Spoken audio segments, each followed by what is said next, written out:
22 मार्च 2022 को इंशाल्लाह second phase का जो इलेक्शन होगा, जिसमें हज़ारा डिवीज़न है, जिसमें मालकंड डिवीज़न है और वहाँ के वो इलाके जहाँ बर्फबारी होती है और सर्दी होती है, वहाँ इंशाल्लाह इलेक्शन होगा।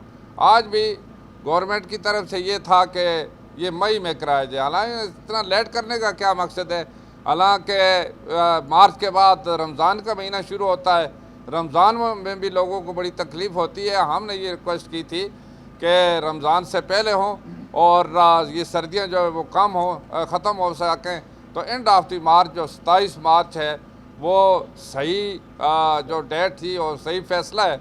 हम इसका अप्रिशिएट भी करते हैं इलेक्शन कमीशन का, क्योंकि आवाम की जो ज़रूरत है, आवाम को सहूलत है, वो फराहम करना बुनियादी चीज़ है। और इसके साथ ही इंशाअल्लाह आपको पता है कि KPK में जो पिछला इलेक्शन हुआ है फर्स्ट फेज़ में, वहाँ पर भी जो PTI की हुकूमत को बुरी तरह शिकस्त हुई है और इंशाअल्लाह इस फेज़ में तो और ज़्यादा मतलब उनको शिकस्त का सामना करना पड़ेगा, क्योंकि इन इलाकों में तो खैर PTI की इतनी पोजीशन है ही नहीं है।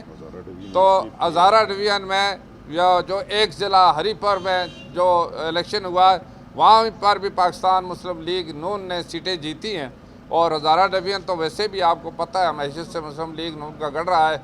और इसी तरह मालकंड डिवीज़न में मुस्लिम लीग नून जो है वो पहले भी कामयाब होती रही है, अब भी इंशाल्लाह ये जो लोकल कौंसिल इलेक्शन है इसमें इंशाल्लाह स्वीप करेगी।